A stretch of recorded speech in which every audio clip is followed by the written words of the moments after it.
Hello there, my name is Jason. I live in Midland in Simcoe County. Right now we're up in Muskoka at a campground that we're building.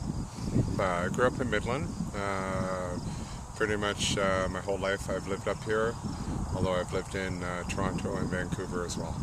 I went to high school in Barrie, and one of the worst memories for me was high school dance, where a fellow student was caught with another guy during the dance, and they were making out, and of course it went all around the school.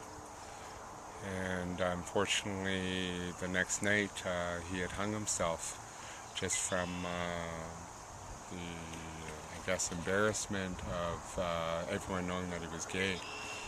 And it was a very sad thing. It was a horrible thing, but that's what life was like in the 80s, in the mid-80s, growing up in rural Ontario.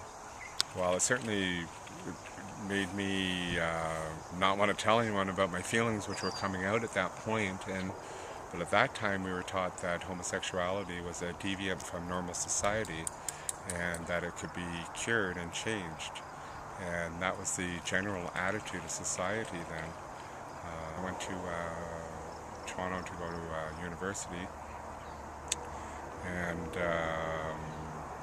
I saw that it was okay to be gay, and or at least at that time it was accepted, and there was places to go and other people to meet. Because up until that point, you have this feeling that you're the only one, that there's no one around you. And the most amazing thing is that my time in Toronto,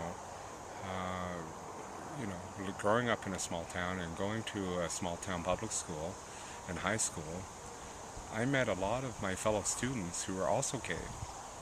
It was surprising to me how many I met in later years and over the course of years that I'd lived in Toronto that were ashamed, unfortunately, of who they were without a good reason, and just by society's pressure upon them and what we were taught when we were young. But yes, things are a lot harder in a smaller community to come out or to be gay, and there's a lot of hardships involved, but it's not that bad. Living, you can now go walk around. People don't glare at you these days. People, there's been a lot of changes in the last 20-25 years. I can pretty much myself, I feel comfortable enough to go anywhere and be myself, and that's the way everyone should be.